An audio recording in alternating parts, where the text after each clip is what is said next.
Hello everyone, my name is the Storyteller, and today I will share with you some horror stories to help you fall asleep.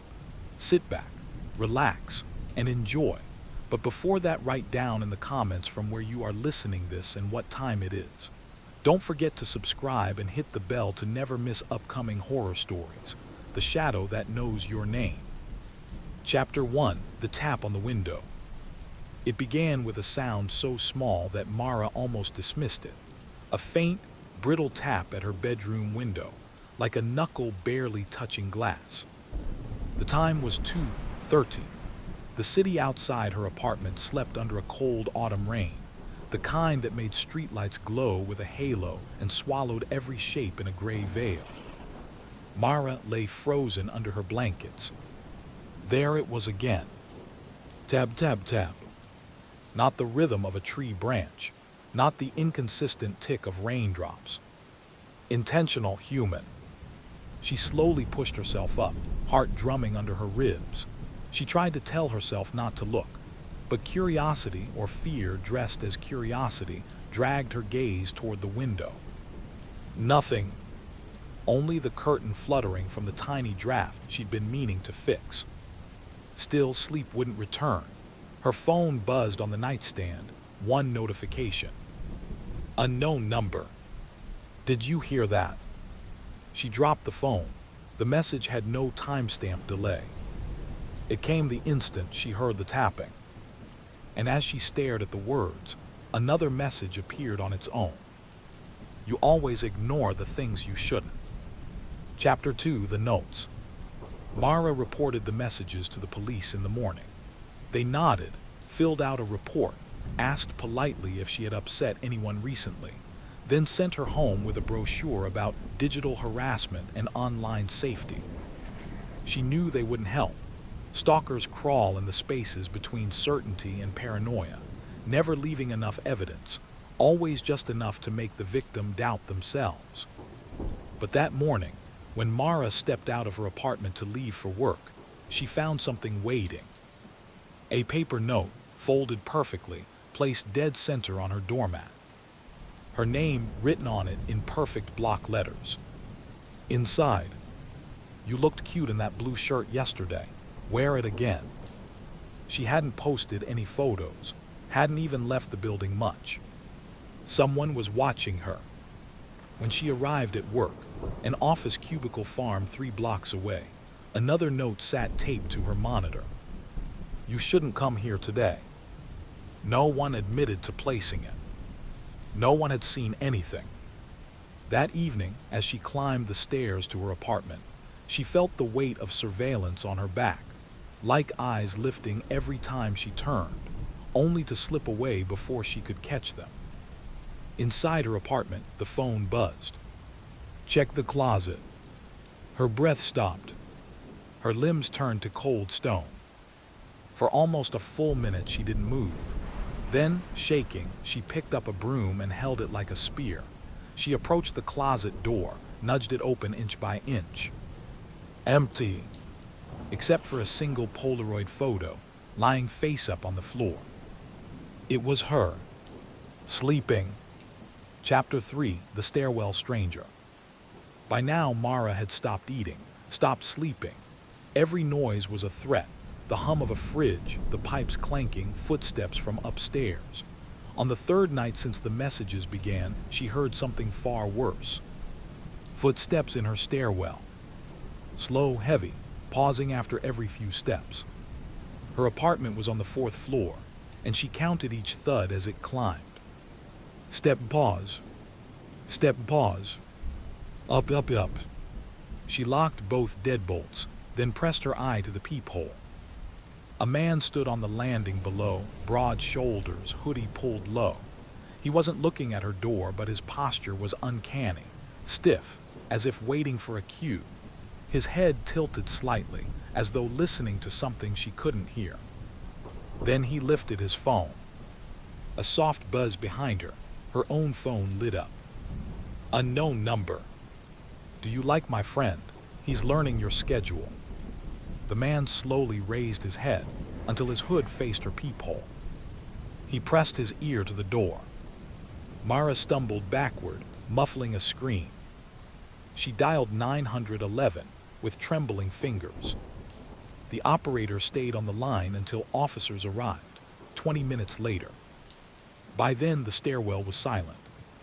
The man was gone, but the officers did find something. At the bottom of the stairs, taped to the wall, another note. Stop calling the police. Chapter 4, The Blue Shirt. Mara couldn't bear to stay in her apartment.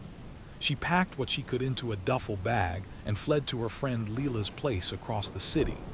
Leela welcomed her with blankets, candles, and warm tea, comforts that felt foreign after days of terror. You'll stay here as long as you need, Leela insisted. For the first time since it began, Mara felt a hint of safety. But safety, she realized, was just another illusion. At 3:04 a.m., Leela shook her awake, whispering urgently. Mara, your phone, it's buzzing nonstop. 10 messages from the unknown number. Where are you? You didn't say good night. You took the wrong bus. You shouldn't hide from me. Blue looks so good on you. You left a light on in your bathroom. Is Leela a good host? Her window locks are weak. Are you scared yet? You should be.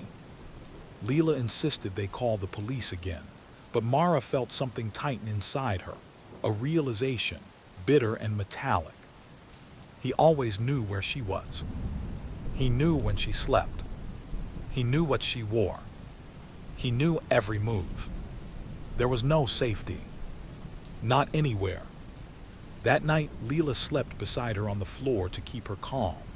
But at dawn, when Leela groggily got up to make coffee, she saw something outside, the faint imprint of fingers on the foggy glass of the living room window.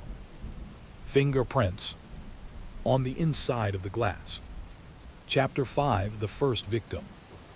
Leela demanded they search the apartment. She armed herself with a kitchen knife. Mara clutched a heavy lamp. Room by room, they checked, breathing shallow, listening for anything. Nothing. And yet every shadow felt wrong. Every corner stretched too deep. Every closet too silent. When Leela opened the hall cabinet, she froze. Inside, folded neatly on the shelf, lay a shirt. A blue shirt. Mara collapsed to her knees. Her vision blurred. She had left that shirt in her own apartment closet. She was certain, terrifyingly certain. He had been here. He had walked through Leela's home. Watched them. Left her clothing as a message. They called the police again. This time officers took it seriously. They canvassed the building, interviewed neighbors, checked cameras. The detective, a tired-eyed man named Holloway, stayed with them after the search. We found something, he said quietly. Not in the apartment, in the alley behind the building. Mara's stomach nodded. What? He hesitated. We found a body. Leela gasped. Detective Holloway continued, voice low. A man, early 30s, no ID. His phone was smashed, but in his pocket was a note with your name on it. Mara felt the room tilt. My name. Yes, Holloway said. And that's not even the strangest part. He slid a small evidence bag onto the table. Inside was a Polaroid, a photo taken from outside Leela's window. It showed both women sleeping on the floor. But behind them, in the dark reflection of the TV screen, was a silhouette. Tall, motionless, watching. Chapter 6, The Man in the Alley. Detective Holloway didn't let Mara see the body, but his description was enough to poison her sleep for days. The dead man's face had been mutilated, not beaten, not slashed, but carved with a chilling precision. Lines running from temple to jaw. A smile carved wider than any natural expression. He wasn't the stalker, Holloway had said. He was a message to her. They searched the alley thoroughly and found no footprints, no fingerprints, no trace of struggle. It was as if the killer appeared and vanished like smoke. Mara began to notice changes inside herself. A fog sown from fear and lack of sleep. She jumped at every whisper of movement, a leaf blowing across the sidewalk, the scrape of a passing car. Worst of all, she started to see him, even when he wasn't there. She saw a hooded figure across the street. She blinked and he was gone. She saw a reflection in bus windows. Gone when she looked again. But the dread didn't fade. Because every night at exactly 2:13 a.m., her phone vibrated once. Just once. A single message. You forgot to say goodnight again. Chapter 7, The Whisper in the Vents. Mara and Leela moved again, this time to Leela's sister's apartment on the edge of the city. The building was older, with creaking pipes and long, echoing hallways that smelled faintly of metal and dust. For a few nights, things were calm. No messages, no tapping, no figures outside windows. Mara dared to hope. But then the nights grew colder. The wind sharper. The building groaned under winter's advance, and with the deepening chill came the sound. A whisper, soft, muffled, coming through the vents. At first, Mara thought it was neighbors talking late at night. But the whispering was too steady, too deliberate. It always began with a soft inhale, like someone drawing breath from the other side of the metal grate. Then a faint voice. Mara. She froze in her bed. The whisper continued, low and intimate, as though someone pressed their lips directly to the vent. You move a lot, you cry in your sleep. Why do you cry? I'm close again. She covered her ears, trembling uncontrollably, tears streaming down her face.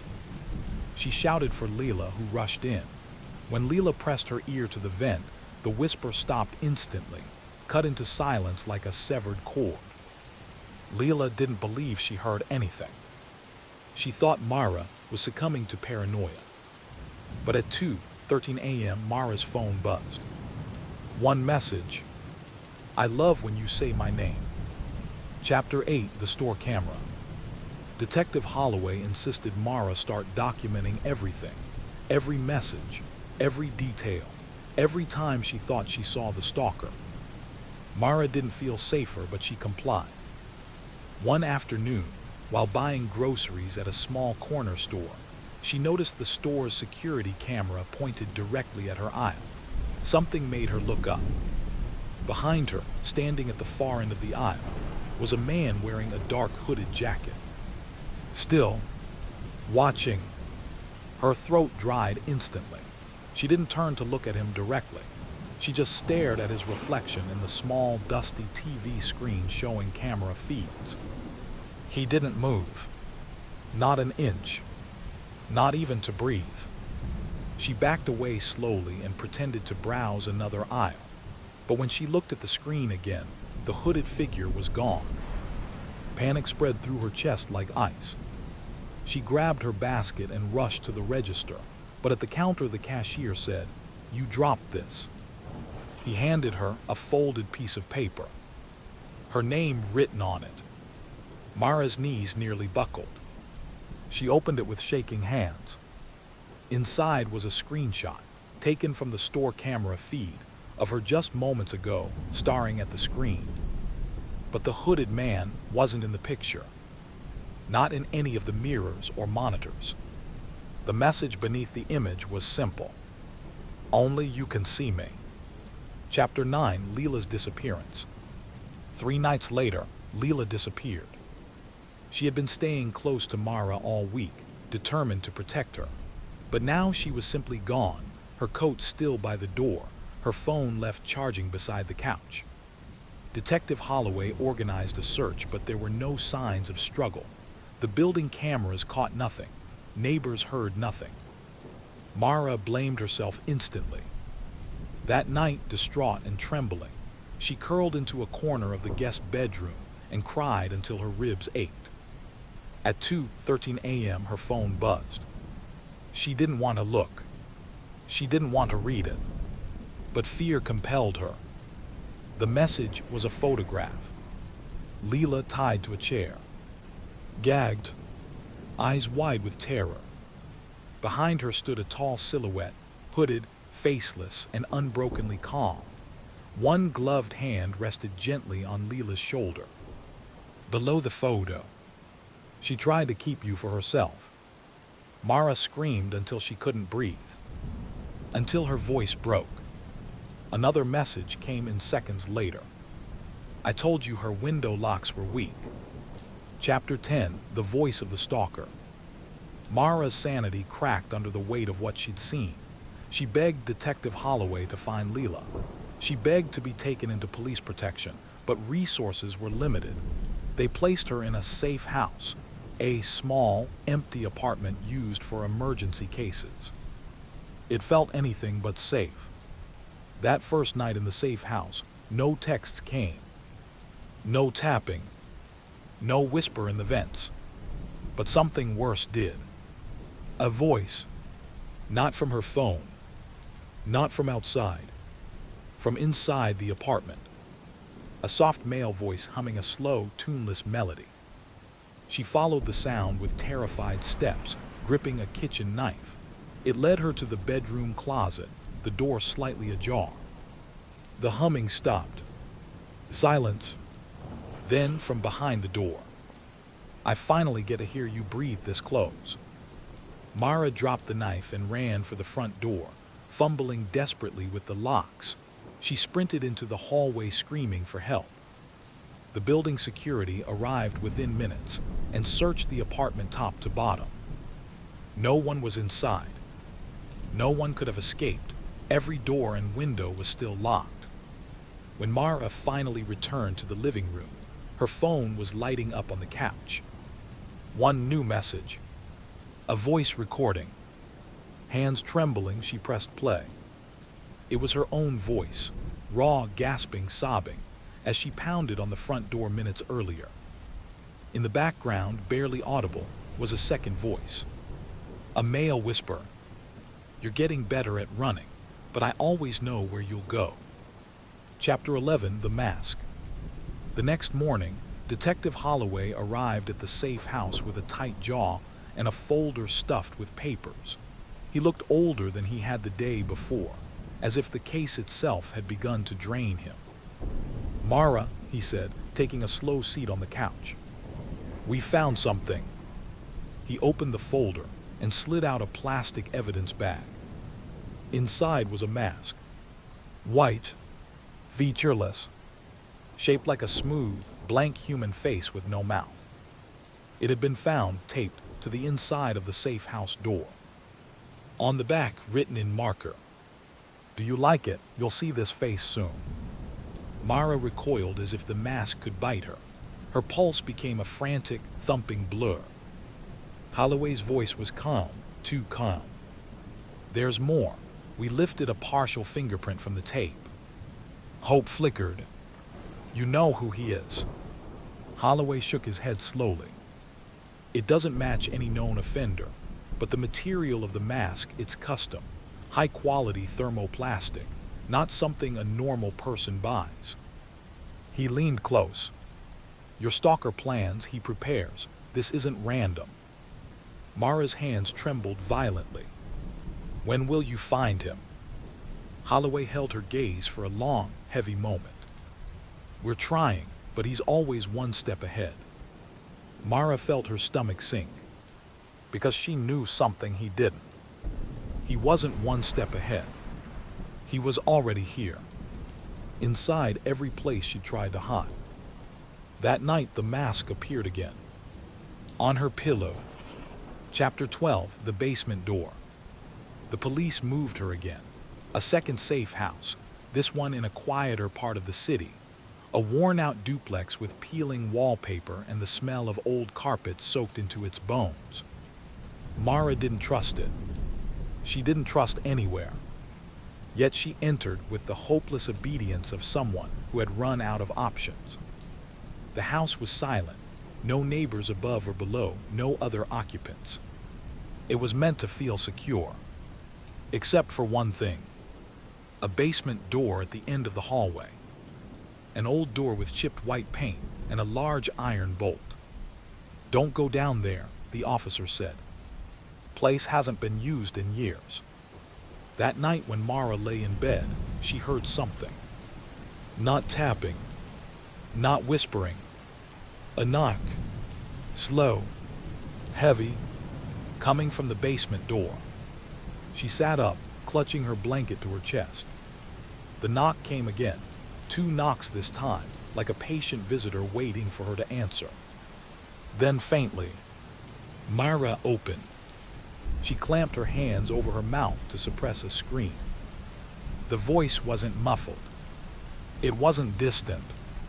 It was right behind the door. Her phone buzzed.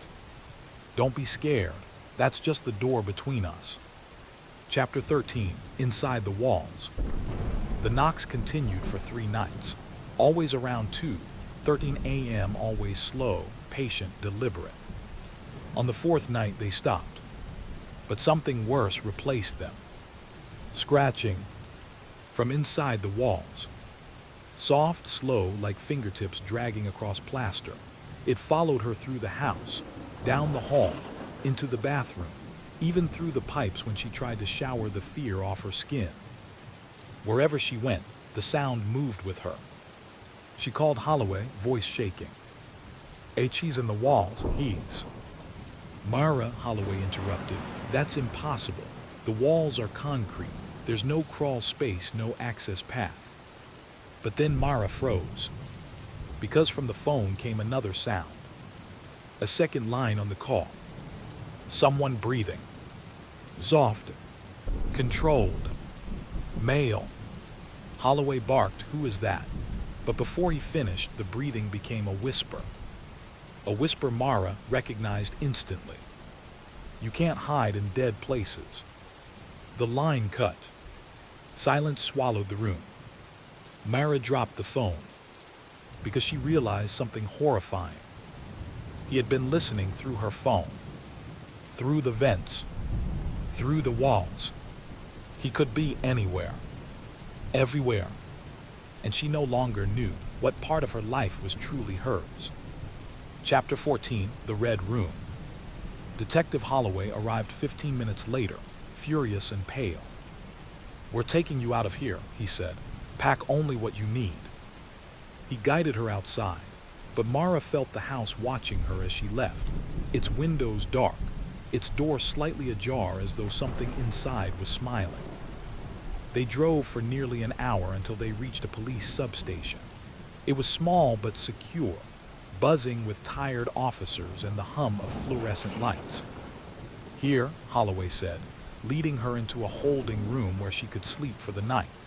"One of the safest places we have." But even here, the dread didn't leave. The room was painted a faded red. A single camera watched from the corner. A thin cot sat against the wall. Myra curled up on it, unable to rest. Around midnight, the room went black. All the lights silent. Then the red emergency lights flickered on, dim and pulsing like a heartbeat.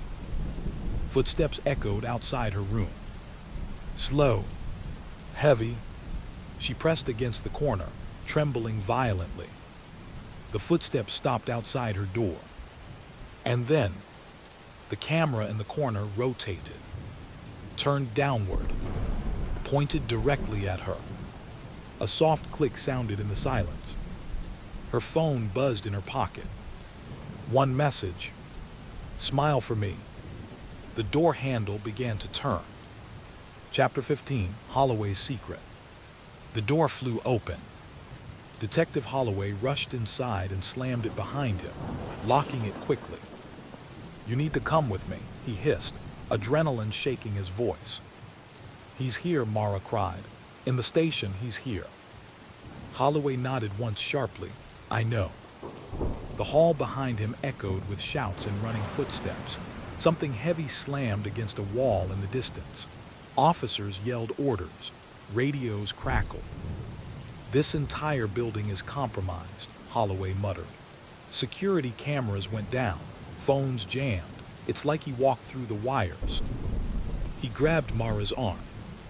"We're leaving through the back exit now." They rushed through a narrow supply corridor, past crates and old equipment, toward a steel door leading to the parking lot. Holloway punched in the exit code, but the keypad flickered and died. Holloway's breath faltered. "He's interfering with the system," he said. "No way he should be able to do that." Then Mara noticed something. Holloway's hand was shaking violently. Not from fear, from exhaustion. His palms were bruised. His knuckles scraped raw. "Holloway, what happened to you?" He didn't answer, just kept trying the broken keypad. "Holloway." She grabbed his arm. He finally looked at her. And in that moment, Mara saw something she had never considered before, something that turned her blood to ice. Detective Holloway's eyes were bloodshot, his skin pale, his jaw twitching. He looked like a man who hadn't slept in days. He looked like a man hiding something. And then her phone buzzed.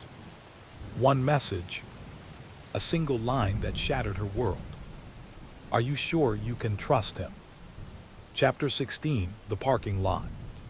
Mara backed away from Holloway, her breath sharp and quick. "Why would he send me that message?" she whispered. "Why would he say that about you?" Holloway swallowed hard. "Mara, he wants you isolated. He wants you doubting everyone."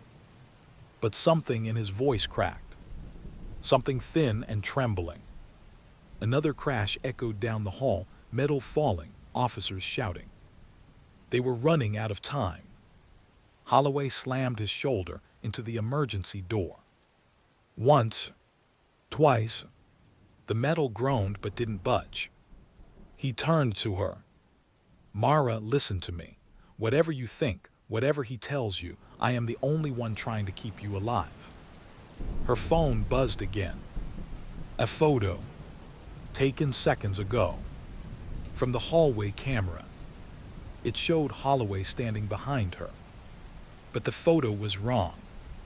In the image, Holloway wasn't slamming the door. He wasn't trying to save her.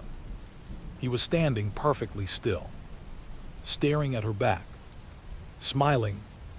Mara froze. "H. Holloway, what is this?" He looked at the photo and went pale. "That's fake. He's manipulating the feed, Mara. You have to trust me." But she couldn't. Before she could scream, the door behind Holloway suddenly beeped and unlocked. The keypad flickered back to life. Someone, had opened it remotely. Holloway turned slowly toward the open door, gun drawn. A cold night breeze swept in from the dark parking lot. Holloway stepped backward, shielding Mara with his body. "Move," he whispered. "We have seconds." Chapter 17, The Blood Trail. They sprinted into the lot, shoes slapping the pavement. The station behind them erupted with alarm sirens and blinding red lights. It was chaos. Cars sat empty, windows dark, the entire area drowned in shadows.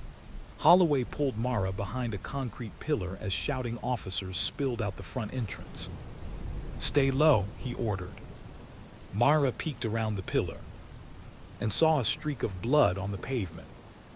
Wet, fresh, leading toward the far end of the lot. "Holloway," she whispered, pointing at the trail. He tightened his jaw. "This is what happens when someone gets in here." "Someone," she swallowed. "You mean him?" Holloway didn't answer. The blood streak dragged toward a row of old maintenance sheds. The doors were dark and slightly open. Something metal inside clanged softly, like a chain being nudged. Mara's heart stopped. A silhouette stood behind one of the shed doors. Tall, still, watching. "Mara, don't look," Holloway said, gripping her arm, pulling her back. But the figure stepped forward, into the faint moonlight. And it wasn't the stalker. It was Officer Ramos, one of the station staff. His throat was slit, wide open. The cut clean, deliberate, surgical. He stumbled toward them like a puppet, one hand clutching the wound. Blood dripped down his uniform in dark ropes. Before Holloway could reach him, Ramos collapsed at their feet. A piece of paper was clutched in his hand. Holloway pried it out carefully and froze. It was a photo. A Polaroid. Taken from inside the police station moments earlier. It showed Mara and Holloway in the hallway. But behind them, a shadow leaned around the corner. A stretched, unnatural figure with a blank white face. The mask. The message scrawled under the picture. You shouldn't run from someone who knows your footsteps. Chapter 18, The Imposter. Holloway dragged Mara toward his car, boots skidding across the asphalt. We're leaving now. As they ran, Mara's mind spiraled. The photo. The mask. The voice in the walls. The way the stalker always knew where she was, what she did, what she whispered in the dark. How does he know everything? She cried. Tell me, Holloway, how does he always know? Because he listens, Holloway snapped. He taps cameras, phones, feeds, infrastructure, He stopped suddenly, eyes darting across the lot. Something was wrong. A figure stood beside Holloway's car. A tall man in a dark hood. Face pale. Unmoving. Holloway raised his gun. Get back. The hooded figure tilted his head. Then another figure stepped into view. And another. 3 hooded silhouettes appeared around the car, each identical in height and stillness. As if they were copies. Mirrors. Mara felt her pulse detonate inside her chest. Is he multiplying? Is he? No, Holloway whispered. He's not alone. The 3 figures slowly approached. Holloway pulled Mara back behind a row of vehicles. Stay here, he ordered. I'm flanking them. If something happens, you run. No, Mara grabbed his sleeve. You can't fight 3. Mara, his eyes softened. I promised I'd protect you. He slipped away before she could stop him. Mara crouched behind the car, trembling, listening. Then she heard it. A voice behind her. Soft. Come. A whisper at the back of her neck. Mara. She froze. Why trust him? The voice breathed. When I wear his voice so much better. Chapter 19, Holloway in the dark.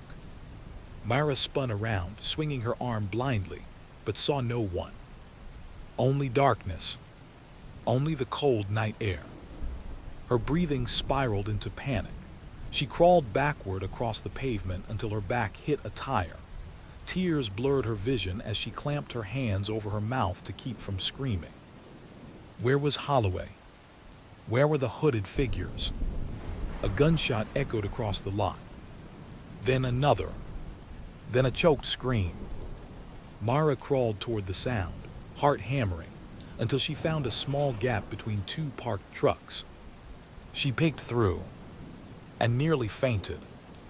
Detective Holloway was on his knees, gasping, a deep gash across his arm. Blood soaked his shirt. One of the hooded figures stood over him, unmoving. Holloway raised his gun and fired again. Clicking. Empty. The hooded figure slowly lifted its head. And its face was his. Another Holloway. Pale. Expressionless. Eyes dead. No, the real Holloway whispered. No, no. The fake Holloway stepped closer, tilting his head with eerie precision. He bent down and whispered something into the real Holloway's ear. Holloway's face twisted in horror. He looked toward Mara's hiding place, as if he suddenly knew where she was, and shouted, Mara, run! But before he could finish, the fake Holloway plunged a knife into his throat. Mara slapped her hand over her mouth as the real Holloway collapsed in a spray of blood. The imposter turned, slowly, directly toward her. and smiled. Chapter 20, The Last Safe Place.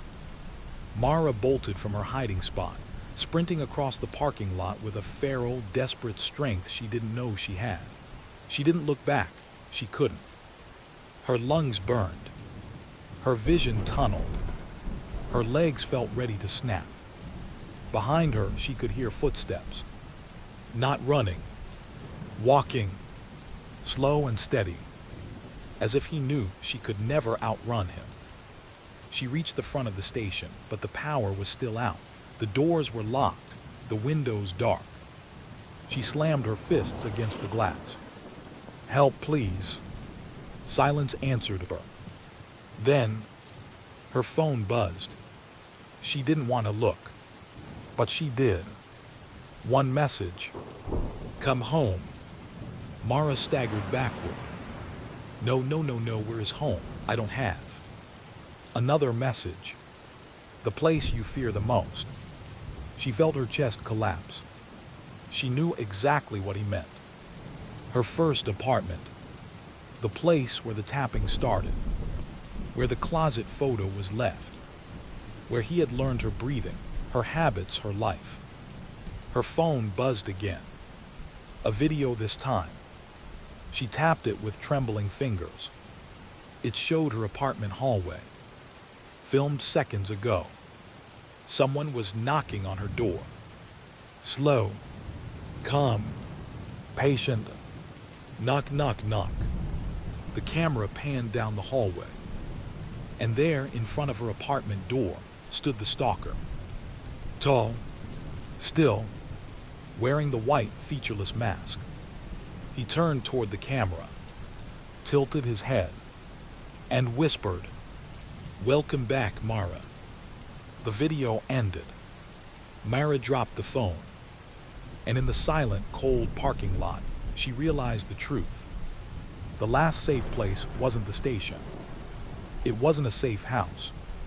It wasn't anywhere she ran. The last safe place was the place he had chosen. The place he had prepared. The place he was waiting. Her home. Chapter 21, FOOTSDEPS outside. Emma's motel room felt like it was shrinking, the walls inching closer with every breath. The phone lying in the parking lot still streamed her silhouette. Whoever was recording her, whoever owned that phone, was close enough to see her curtains, close enough to hear her if she whispered. She backed away from the window until her knees hit the bed. Then she heard it. Crunching. A footstep on the gravel. Another. Slow, deliberate, coming closer to room 14. Emma grabbed the motel lamp, her hands trembling so badly she nearly dropped it. She killed the lights and crouched behind the bed. The footsteps stopped right outside her door. Silence. A shadow blocked the thin strip of light under the door. The silhouette was slow moving, as if the person were bending, lowering themselves to look directly underneath. Emma held her breath. A fingernail scraped along the bottom of the door, slowly peeling across the wood like it was testing the grain. Then someone whispered. Not a word, just a long, low exhale, as though smelling her fear through the crack. Emma's heart hammered violently. Then, a soft tap on the doorknob. Tap, tap, tap, and suddenly, the knob turned. Emma clamped her hand over her mouth to stifle her scream. But the bolt held. She heard a quiet laugh, slow, delighted. Then the shadow stepped away. The footsteps retreated back into the night, swallowed once again by silence. Emma didn't sleep at all. Chapter 22, The Man Without a Face. At dawn, Emma finally opened her motel room door. Her breathing quickened when she saw what had been slipped underneath it overnight. A Polaroid photo. She picked it up with shaking fingers, terrified of what she'd see. The picture was of her motel room door, from inches away, taken sometime during the night. The timestamp printed on the bottom corner was 3:17 a.m. the exact moment she was crouched behind the bed. But behind her door through the peephole a figure stood, tall, wearing a hood, body sharp and rigid like a silhouette cut out from darkness. And the face was blurred, smeared, as if the camera refused to capture it. As if he didn't have one. Emma's stomach twisted. On the back of the Polaroid, messy handwriting spelled, "I don't like this place. Let's go somewhere nicer. Somewhere quieter." Her hands shook so much the picture nearly fell from her grip. She grabbed her bag and rushed to her car. She didn't care where she went, just far away from room 14, far away from anything that could hide a watching face. She sped off, leaving the motel shrinking in her rearview mirror. But as she drove, something caught her eye. Far behind her on the roadside, standing completely still in the morning fog. A tall figure, watching the car leave. Chapter 23, The Empty Gas Station. Emma drove until her gas tank was nearly empty. She pulled off the highway and into an isolated gas station, the kind that looked abandoned even when the lights were on. Inside, the cashier was nowhere in sight. "Hello," Emma called, voice unsteady. No answer. But the cash register was open. A half-drunk coffee sat on the counter. A newspaper lay folded, the date smudged from a dragging fingertip.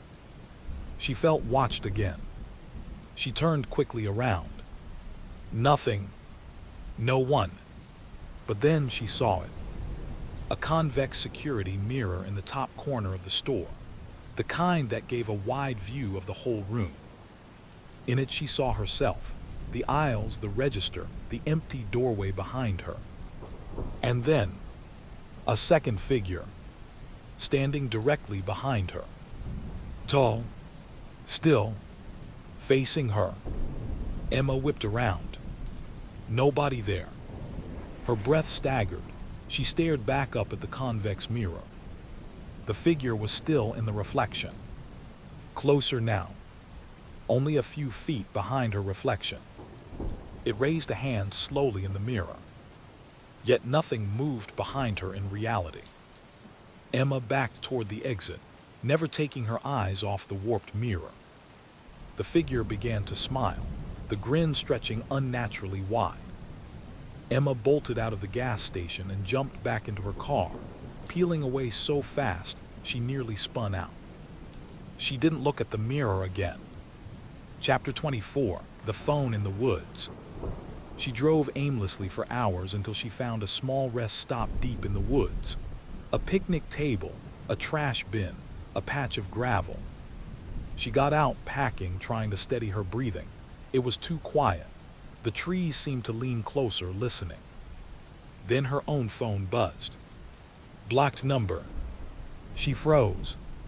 The text said, "Drop your phone. Now." Her throat tightened. Before she could react, the phone vibrated again. "Don't turn around. Just drop it." Her pulse spiked. She obeyed, letting the phone fall onto the forest floor. Then rustling. From behind her. Slow, soft steps, a presence.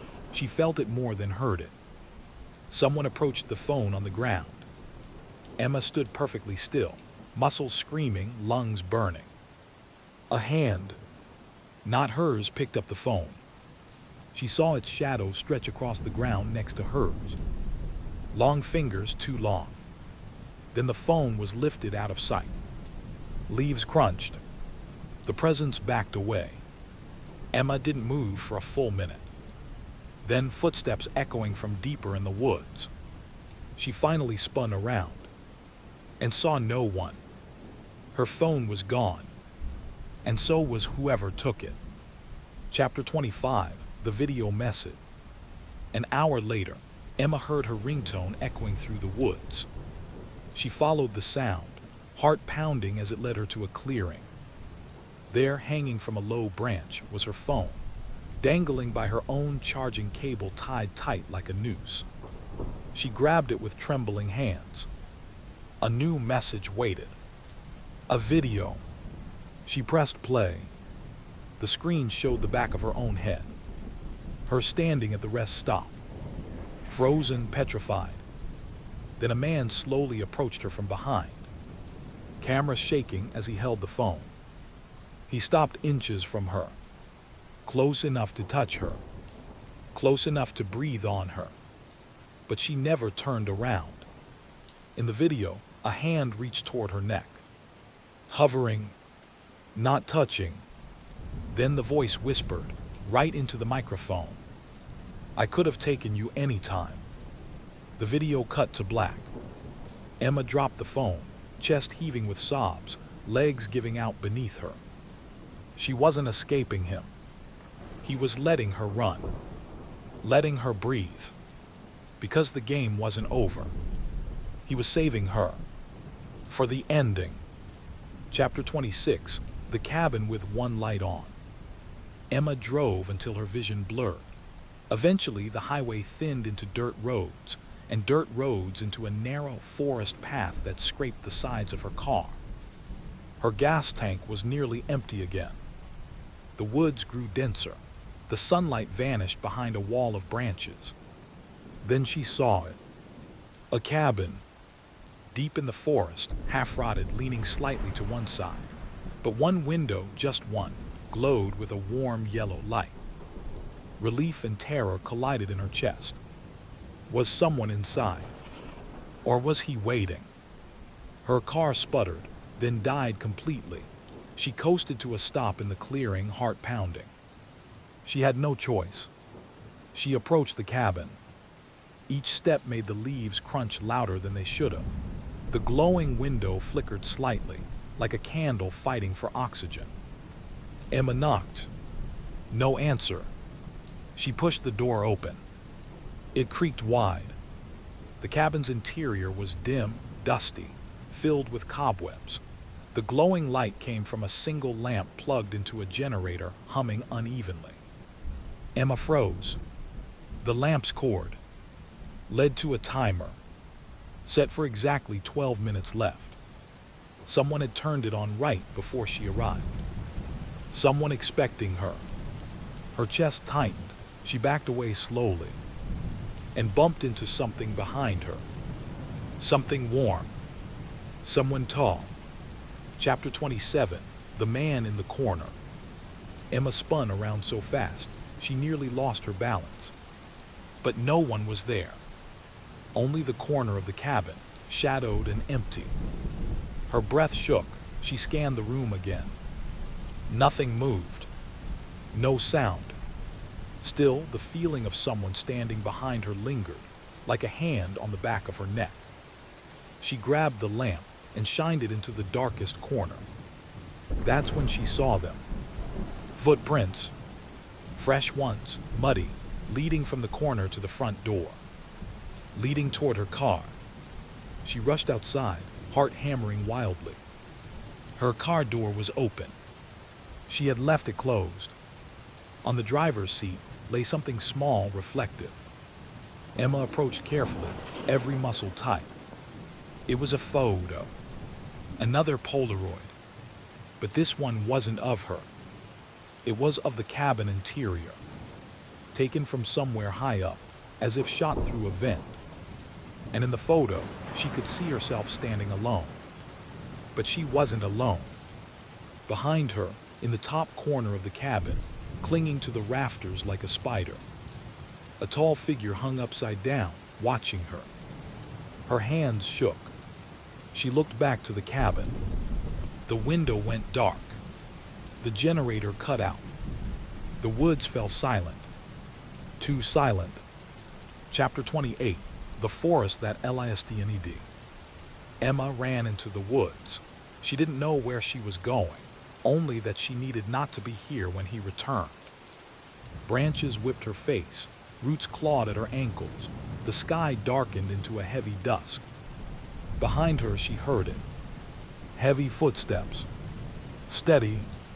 Unhurried. Following. Not far enough behind. Not close enough to catch her. He was matching her pace. Playing. Emma tripped over a fallen log and slammed into the ground. Pain exploded through her knee, but she forced herself up again. The footsteps stopped. She listened, breath ragged. Nothing. Then, a voice echoed softly between the trees. "You run beautifully." Her body froze. The voice wasn't coming from behind her. It wasn't coming from ahead. It was coming from everywhere. The forest carried it like a whisper from every direction. Emma sprinted blindly, heart shattering the silence. She didn't look back, not even when branches snapped and leaves rustled only yards behind her. She didn't see the massive metal structure until she crashed into it. A fence, barbed wire at the top, tall, rusted, ancient. A boundary, a dead end. On the other side of the fence was more forest, but unreachable. Emma spun around. Nothing. No footsteps. No breathing. Just the suffocating quiet of the woods. Until a single, soft tap came from the fence. She turned slowly.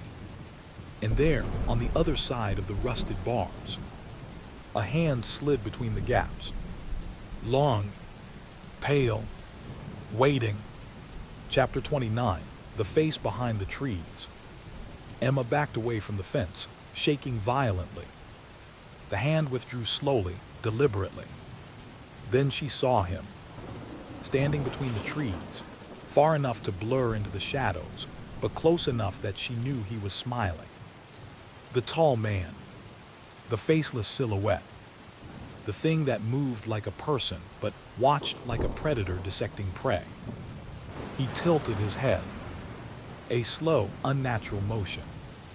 Then he raised his arm and pointed. Not at her, at the ground by her feet. Emma looked down. A phone. Her phone.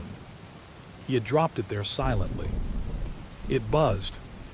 A video notification. Hands trembling, she pressed play. The video showed the cabin, filmed from the rafters. She saw herself enter, saw herself panic. But then the camera tilted upward, toward a hidden corner she had never noticed. A narrow crawlspace. Inside that crawlspace, crouched completely still, eyes wide open, was the stalker, watching her the whole time, hidden just a few feet above her. In the video, he reached down silently, stretching his hand toward her hair. And the video cut off. Emma felt her throat closing in terror. A new text arrived. Turn around. I want you to see my face this time. Her blood iced. Slowly she lifted her head. He was closer. So close she could see every detail the shadows had hidden until now. And his face was not blurred anymore. It was smiling. Too wide. Too sharp. Too wrong. A face stretched like it was trying to imitate human expressions, but didn't understand how. A mask of wet, trembling skin. Emma stumbled backwards, screamed, and ran. For the first time, he chased her at full speed. Chapter 30, the ending he chose. Emma tore through the forest, lungs screaming, legs burning. Behind her, branches snapped violently. He was no longer packing her. He was hunting. She burst into a clearing where moonlight spilled across the ground like a silver wound. And there, waiting for her, was her car. She didn't question it. She threw open the door, turned the key. The engine roared back to life. She floored the accelerator, tearing down the dirt path, branches slapping the sides of the car as she sped toward the main road. Her chest tightened in relief, until she saw the figure, standing in the middle of the dirt road, perfectly still, as if he knew exactly where she'd go. Emma screamed and swerved. The car skidded, spun, crashed violently into a tree. The world shattered into ringing pain and darkness. Her vision blurred as she tried to lift her head. Footsteps approached the wreck. Slow, deliberate, inevitable. Her car door opened, A hand gently brushed her cheek. His voice whispered, soft and calm. "It's okay, you ran far enough." Emma tried to move. She couldn't. He leaned closer, his smile stretching again, skin trembling like something underneath was shifting. "This ending," he whispered. "I wrote it for you." Her vision dimmed. The last thing she saw was his face lowering toward hers, the skin peeling into something inhuman, something hungry. And then all light vanished. The end. The 13th night. Chapter 1, The Announcement. The world didn't end with fire or plague. It ended with a vote. A single, televised vote that flickered across every screen at 8:03 p.m. on a Tuesday evening. The anchor's voice barely hid the tremor as he read the results. With a national majority of 62%, the Emergency Freedom Act has passed. The purge is now officially law. 12 hours of total lawlessness. 12 hours where murder wouldn't count, blood wouldn't matter, and justice would take a night off. Some cheered, some cried, some locked themselves in basements praying to gods they barely remembered. In the town of Redham Falls, people reacted like animals sensing a storm. Doors slammed, boards hammered over windows.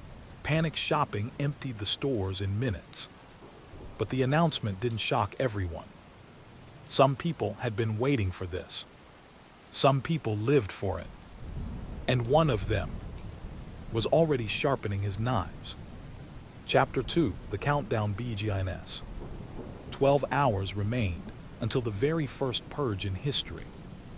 The air felt wrong, heavy, like the town was holding its breath, waiting for the scream that always comes before a slaughter. Sarah Maddox, 22 years old, clutched the last metal bar as her father screwed it into the living room window. He hadn't spoken in over 20 minutes. He worked with a speed she had never seen in him before, focused, desperate, sweating despite the cold. "Dad," Sarah whispered, "do you really think people here will, kill?" He paused. The drill stopped buzzing. He turned slowly, eyes hollow. People don't need a reason to be monsters. They only need permission. Sarah swallowed. Outside, the town's loudspeakers crackled to life. A soft female voice echoed down the streets. "Reminder, the purge begins in 11 hours and 50 minutes. Seek shelter, prepare your homes, stay safe." Sarah trembled. Her father locked the last board in place. "But what if someone gets inside?" she asked. "They won't," he said. A lie. They both knew it. Because her father wasn't the only one preparing. Somewhere across town, in a dark basement smelling of rust and old blood, a masked figure ran his thumb along the edge of a serrated blade and whispered. Almost time. Chapter 3, The Mask Maker. He had a name once, a job, a wife, a place in the world. But the world didn't deserve names anymore. He had given himself a new one. The Mask Maker. He crafted a new mask every year, long before any purge was ever legalized. He made them out of whatever he found, plastic, wood, leather. Each one a reflection of a different face he wanted to carve off a human skull someday. Tonight's mask was different. Tonight's mask mattered. It was bone white, shaped into a screaming expression, with jagged holes where the eyes should be. He held it gently, like a fragile relic. "You'll be the last face they see," he whispered, sliding it over his head. The strap cinched tight. The world became framed in darkness and hunger. He looked at himself in the cracked basement mirror. A pale figure stared back, alien, inhuman, perfect. Behind him on the wall hung photos. Dozens of them. Families, children, neighbors, people from Redham Falls who didn't even know their faces were marked for death. He touched one specific photograph. A girl, Sarah Maddox. He traced her outline with a gloved fingertip and smiled behind the bone mask. "Tonight," he said softly, "we begin with you." Chapter 4: A Town on Edge. Hours passed like slow-dripping poison. The air grew colder, the sky darker, as if the sun itself didn't want to witness what was coming. People barricaded their homes. Plywood covered windows like dead eyes. Streets emptied, silence thick as fog. At 6:00 p.m., sirens wailed in the center of town. The mayor stood on the courthouse steps, surrounded by armed guards, voice crackling over the intercom systems. "This is an opportunity," he said, trying and failing to sound confident. "A chance for society to cleanse itself, a chance for us to start anew." A crowd gathered below, scattered and tense. Someone shouted back, "A chance for murder." Another yelled, "We're dead tonight." The mayor's smile twitched. "Only the weak die," he replied. "The strong survive." Sarah, hidden near an alley, felt a chill crawl up her spine. That wasn't leadership. That was a threat. She pulled her hoodie tighter, heading home before curfew. Behind a row of vehicles, a pale figure watched her walk. Unmoving. Silent. His bone mask gleamed faintly under the flickering streetlights. The mask maker whispered through the slits, "Run home, little one. I'll find you soon." Chapter 5: The Final Hour Before Hell. The last hour before the purge felt unreal. People whispered prayers behind locked doors. Radios played hushed emergency broadcasts. Children cried themselves to sleep before the screams could wake them. Sarah sat with her father in the living room, the house completely sealed, every door locked, every window reinforced. Or so they hoped. The electricity flickered briefly. Sarah's father frowned, power grids already under strain. Then, a loudspeaker crackled outside. "Attention, citizens. The purge will commence in 60 minutes. All emergency services will be suspended. All crime is now permitted." Sarah squeezed her father's hand. He didn't reassure her. He couldn't, because somewhere in the dark, the mask maker approached their street, walking calmly, dragging something behind him. A steel hook, scraping against the pavement, singing its screeching metal song. He stopped at the end of the road and tilted his masked head, listening to the terrified silence echo from every home. Then he whispered, almost lovingly, "Let the night begin." Chapter 6: The clock strikes 6. The town seemed almost frozen. Even the wind had stilled, as though holding its breath in anticipation. Sarah Maddox and her father crouched in their fortified living room, listening to every creak, every distant footstep, every faint pop of a gunshot in the far distance. The clock ticked closer to 7, the official start of the purge. Outside, the first scream shattered the silence. People were killing. Neighbors were turning on neighbors. Cars screamed down empty streets, engines revving as drivers rammed into whatever or whoever they could find. Sarah clutched her father's arm. "Dad, we can't stay here." He shook his head. "We wait.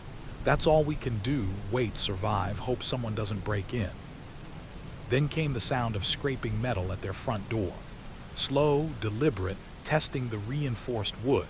Someone wanted in. Sarah swallowed hard. "It's them, isn't it?" Her father didn't answer. He only tightened his grip on the baseball bat he had hidden behind the couch.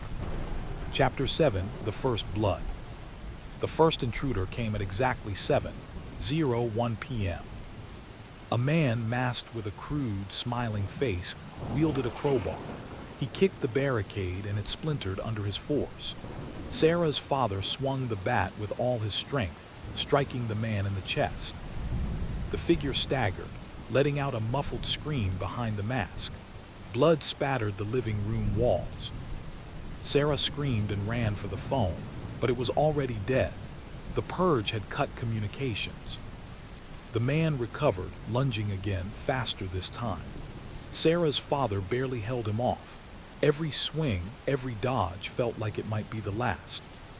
The intruder finally fled when the sound of sirens echoed, neighbors being hunted, screaming in the streets.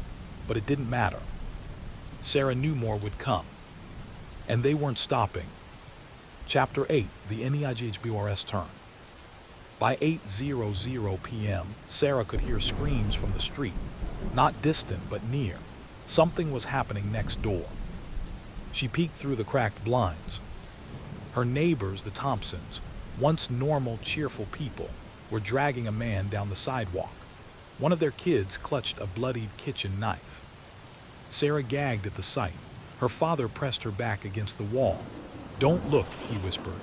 This is what the law allows." The purge had changed everyone, even people she thought she knew. Sarah shivered. Somewhere in her chest, fear and disbelief churned. The Thompsons had been friendly, had smiled and waved, and now killers. Somehow, everyone had been waiting for this night. Chapter 9, The Masked Hunter. By 9:30 p.m., Sarah realized the real danger wasn't random violence. It was calculated. A masked figure moved silently down the street, not panicked, not chaotic, but deliberate, hunting. He paused at each house, listening, watching, smiling under the crude mask. Sarah's father spotted him first. He's not just here to steal, he's hunting. The figure's gaze seemed to sweep across their home, lingering for just a second too long. Sarah's heart raced. She felt the eyes behind the mask like ice against her skin. The masked man advanced, slowly, purposefully, every step a promise of death. And Sarah knew, deep down, that tonight, he would not leave empty-handed. Chapter 10, The First Invasion. At 10:00 p.m., the masked hunter struck. He kicked through the side barricade. Her father swung the bat, but the man moved too quickly. There was a sickening crack as wood splintered against bone, or maybe against steel inside the mask. Sarah screamed as the figure lunged. Her father went down, blood spraying across the floor. The hunter raised the crowbar high. Sarah tried to escape, but he blocked her path. Then something unexpected. A neighbor, one of the Purge's lesser killers, burst in behind him, attacking indiscriminately. Screams, chaos, blood everywhere. Sarah ran toward the back door, heart pounding, ears ringing. Her father struggled to stand, pale and bloodied, and shouted, "Go, run." She bolted into the night. The purge had begun in full, and in Redham Falls, the night was already alive with murder. Chapter 11, Running Through Night. Sarah ran blindly through the streets, her hoodie soaked with sweat, shoes slipping on puddles of rain and blood. Sirens and screams echoed from every direction. Fires burned in abandoned cars. A shadowed figure dashed between them, dragging a body like it was nothing. Every house she passed had its own horror. Some were already destroyed, doors ripped from hinges, windows shattered. People ran or hunted. There was no order, just a river of chaos that threatened to swallow her whole. A sudden scream behind her froze her in place. A masked man had cornered a neighbor, dragging them into the darkness. He didn't even glance at Sarah. She realized then, survival wasn't about hiding, it was about moving, faster, smarter. Chapter 12, The Wounded Father. Sarah didn't stop until she reached a small alley behind her house. Her chest heaved. She pressed herself against a brick wall, trying to catch her breath. Her father limped toward her, blood trickling down his side, eyes wide with panic and determination. "We need to leave, now," he gasped. "There's a safe place, an old warehouse by the river. We can hide there until it's over." He tried to stand, but pain overtook him and he fell. Sarah knelt beside him. "Dad, we can't." "Go," he hissed. "If we both stay, we die. Alone, you might survive." Her hands shook. She looked back at the street, fires, screams, and masked hunters prowling like predators. Tears blurred her vision, but she knew he was right. She pulled him to his feet, leaning on him for support. Together, they disappeared into the night. Chapter 13. The Street of Blood. The main road toward the warehouse was a nightmare. Bodies littered the streets. Cars were overturned. Flames licked the tires and metal frames. Sarah's father used a crowbar he had grabbed from a smashed hardware store to push obstacles out of their path. A scream drew their attention to a corner. A man wielded a butcher knife, cutting down anyone in sight. Sarah yanked her father into a dark doorway. They crouched behind a dumpster as the killer passed, humming a tune. Sarah pressed herself into her father's side, shaking. He knows we're here," she whispered. Her father shook his head. "Don't think about him, just keep moving." Every shadow could be death. Every sound could be their last. The purge had turned the town into a labyrinth of terror. Chapter 14. The Warehouse. The warehouse was abandoned, dark and smelling of oil and rust. The wide doors creaked as Sarah and her father slipped inside. Inside it was silent. For a moment they dared to hope. Then came the scratching, faint, coming from above. Masks appeared in the shadows. Hunters had followed them, tracking movement like bloodhounds. Sarah grabbed a pipe from the floor. Her father brandished a metal rod. They prepared to fight. The first masked figure dropped from the rafters, landing silently in front of them. Another, and another. Sarah realized with horror, this wasn't a chase anymore. It was an ambush. Chapter 15. The Trap Closes. The warehouse filled with masked killers, surrounding Sarah and her father. The men moved with terrifying precision, circling like wolves, whispering threats in distorted voices through their masks. Sarah's father swung the rod at the nearest one, striking hard. The man staggered, but the others pressed in, relentless. Sarah ducked under a swinging pipe, hitting one hunter in the knee. He fell with a grunt. But more kept coming. The ceiling lights flickered on. The warehouse was lit fully now, revealing dozens of killers, some carrying knives, others hammers, even firearms. The father and daughter were trapped. Sarah's heart pounded. "Dad, what do we do?" Her father swallowed, looking into her eyes. "We survive, or we die trying. Don't let them take us quietly." The first gunshot cracked. The purge had reached them. Chapter 16. The First Strike. The gunshot echoed through the warehouse, followed by a chorus of screams. Sparks flew from a metal pipe Sarah's father had used to fend off one of the attackers. A masked figure lunged at Sarah, knife glinting in the dim light. She barely rolled out of the way, slamming into a stack of crates. Wood splintered under her weight. Her father fought back with brutal precision, swinging the rod and smashing a man's mask against the concrete. Blood sprayed, sticky and metallic, painting the floor red. The attackers were relentless. Each masked figure seemed faster, smarter, more brutal than the last. "Sarah, stay close," her father shouted.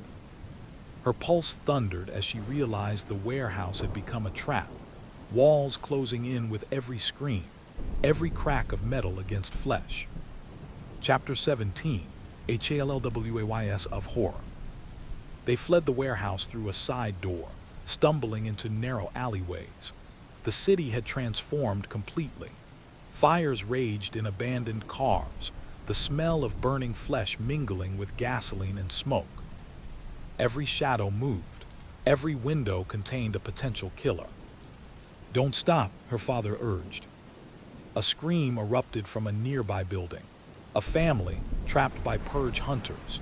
Sarah couldn't see them clearly, but she could hear the brutality in the sound. They rounded a corner. A masked figure leapt from the shadows, landing in front of them. This one carried a chainsaw. Her father grabbed Sarah and yanked her to the side. Sparks flew as metal collided. The figure cursed behind the mask, advancing relentlessly. Sarah's blood ran cold. They were running, but there was no end. Chapter 18. The Neighborhood Ambush. They reached a residential street. Once safe homes now looked like death traps. Doors were kicked open, windows smashed. Inside, masked killers hunted anyone who had dared to barricade themselves. From a rooftop, a gun fired. The bullet whizzed past her father's ear. "Down," he shouted. They dove behind a dumpster. Sarah peeked. Two men with axes were chopping through a front door across the street, laughing as the occupants screamed. A group of hunters blocked their path forward. Sarah's father swung his rod, breaking one's arm. Another stabbed him in the side. Pain exploded, but he gritted his teeth and fought on. They had no choice but to keep moving, each step a gamble between life and death. Chapter 19. The parking lot of the dam. They stumbled into an empty parking lot. A single streetlight flickered above. The silence felt worse than the chaos. Suddenly, figures emerged from every shadow. The purge hunters had them surrounded. One stepped forward, a mask of a grotesque clown grinning too wide. "You've lasted long enough," he hissed. Sarah clutched her father's arm. We can't fight them all." He shook his head. "We don't have to. We survive smart, not strong." He grabbed a fire extinguisher from a car and aimed it at the first approaching figure, releasing a cloud of foam. It disoriented one attacker long enough for them to slip through a narrow gap between cars. But more emerged, relentless.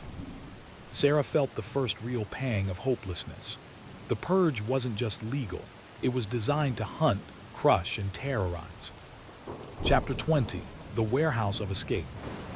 They finally spotted an old, abandoned warehouse across the street. Its doors were partially open. "Go," her father shouted, dragging Sarah toward it. Inside, they found darkness. Dust and debris covered the floor. Broken machinery and overturned crates created makeshift barricades. They barricaded the doors as best they could. From outside, distant gunshots echoed like death's heartbeat. Sarah collapsed against a crate. "Dad, we made it." He shook his head, blood dripping from his wound. "Not yet, not yet. We survived the street, but the night is just beginning." Outside, the purge raged on. Fires illuminated the city, and somewhere, masked hunters laughed at the chaos they were allowed to create. Sarah closed her eyes. The first few hours were over, but the night was far from finished.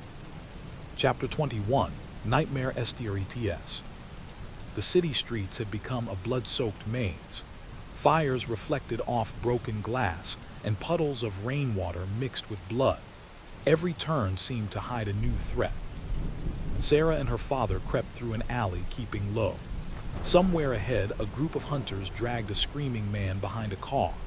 Their masks were grotesque, each one unique, some clownish, some monstrous, some barely human. Sarah's father whispered, "Move fast, don't let them see us." A gunshot cracked behind them. They ducked as a bullet embedded itself in the brick wall. From above, a shadow dropped silently. Another hunter landing just feet away. They froze. The hunter's knife gleamed.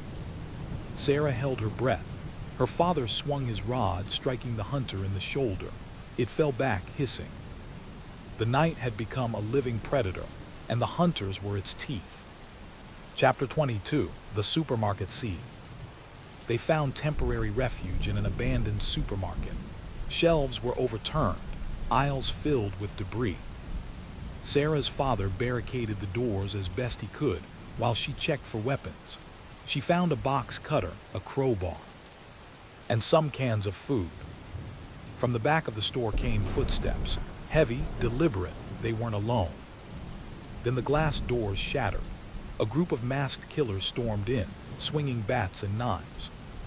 Sarah and her father fought desperately. The first hunter went down with a crowbar to the head, but the others kept coming. Blood sprayed across the tiles. One hunter lunged at Sarah. She sidestepped, slashing with the box cutter. He screamed, more in surprise than pain. Her father shouted, "Keep moving, don't stop." They fought their way to the loading dock. Outside, the streets were ablaze, a living hell made real. Chapter 23. The Highway Trap. They reached a highway, hopping to escape the city, but the purge hunters had anticipated this. Roadblocks and burning cars blocked the exits. A group of hunters appeared from behind overturned trucks, guns raised. Sarah's father pulled her down behind a guardrail. Bullets ripped through the metal. Sparks flew from ricochets. They had no vehicle, no safe path, only darkness and the approaching hunters. Over there, Sarah pointed to a drainage tunnel. They sprinted, diving into the tunnel as gunfire sprayed behind them. The sound of their pursuers echoed in the concrete like a heartbeat of doom. For the first time, Sarah felt the full weight of hopelessness. There was no escaping the purge. Chapter 24, The Drainage Horror. Inside the tunnel, it was dark and claustrophobic. Water dripped from the ceiling. Shadows danced along the walls as they ran. Then a scream, close, too close. From the darkness, masked figures emerged, wielding machetes and pipes. The echo made them seem inhuman, multiplied everywhere at once. Sarah's father swung a pipe, knocking one hunter back. Sarah stabbed another in the leg with the box cutter. They ran deeper, but the tunnel branched endlessly, each path leading to new threats. At a corner they found it, a pile of bodies. Some were dead, others moaning, broken but still alive. The purge had claimed them all, turning humanity into a landscape of horror. Chapter 25, The Warehouse Sanctuary. They emerged from the tunnels into an abandoned warehouse near the river. Inside, they found old crates and broken machinery they could use as barricades. Fires from outside cast flickering shadows on the walls. Sarah collapsed, exhausted. Her father pressed a hand to her shoulder.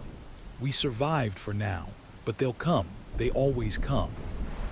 A distant siren wailed. Somewhere, hunters were preparing, planning, circling their prey. Sarah looked at the shattered windows, imagining the masked faces waiting in the darkness. Her father whispered, "The night isn't over, and the real terror hasn't even started yet." The purge raged on. Outside, the city was alive with murder, and inside, Sarah and her father realized survival was just the beginning. Chapter 26, The Nightmare Returns. The night had deepened. Fires burned across the city, painting the sky red and black. Sarah and her father crouched behind crates in the warehouse. Every creak of metal, every whisper of movement outside made them flinch. Then they heard it, footsteps, heavy, deliberate, approaching from the broken doors. "They found us," her father whispered. Sarah gripped her box cutter tighter. "We can fight, we have to." A shadow moved across the doorway. One masked hunter, then another, and another. Soon, the warehouse was surrounded. The hunters circled, knives and bats raised, grinning behind grotesque masks. The purge wasn't just outside, they had brought it in. Chapter 27, The First Invasion.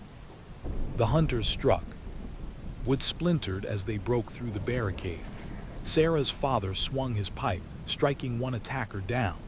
Another swung a bat at him. The force sent him flying across the floor. Sarah slashed at a hunter coming for her.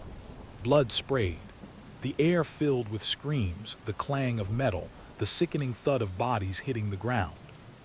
She fought desperately, but the numbers were too great. Each hunter moved with terrifying precision, anticipating her every action. Her father was injured, bleeding heavily. She dragged him behind crates, trying to hold back tears. The purge had come inside. The fight for survival had turned personal. Chapter 28, The Deadly Escape. Amid the chaos, Sarah noticed a fire escape at the back of the warehouse. "Dad, this way," she shouted. He shook his head weakly. "Go survive." Tears blurred her vision. She couldn't leave him, but the hunters pressed in, overwhelming them. With a surge of adrenaline, Sarah pulled herself toward the fire escape, fighting off attackers as best she could. One masked figure lunged, and she stabbed him with the box cutter. He collapsed with a muffled scream.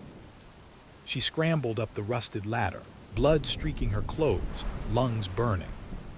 From below, she heard her father screaming, not in pain, but in defiance, fighting to the very last breath. Chapter 29, The Rooftop Showdown. Sarah reached the rooftop, gasping, trembling. The city sprawled before her, fires lighting the night. But the hunters weren't done. One stood at the edge of the roof, mask gleaming, knife ready. She grabbed a loose pipe and swung, catching the hunter in the jaw. He stumbled back, but Sarah knew more were coming. The wind carried screams from below. People dying, laughing, screaming, all melded into a horrifying symphony of chaos. She ran along the rooftop, looking for an escape. A neighboring building's roof seemed close. She leaped. Pain shot through her side, but she landed. Another hunter chased her, and she fought him off with desperate fury. The purge had followed her to the rooftops. There was no safe place, only survival. Chapter 30, Dawn of Silence. The first light of dawn broke through the smoke and ash. Fires smoldered, buildings burned, and the streets were littered with bodies, dead and dying alike. Sarah collapsed in an alley, trembling. Her clothes were torn, bloodied, her body aching. The rooftop escape had saved her, but the city was a graveyard. Her father's face haunted her, a memory of bravery and love lost to the night. The city was silent now, save for the occasional groan or distant siren. The purge was over. Sarah looked at the sky, red and bruised from the fire and blood. She had survived, but at what cost? Every street, every building, every shadow carried the memory of that night. And she knew the law had changed everything. The purge had ended, but the terror would last forever. The end.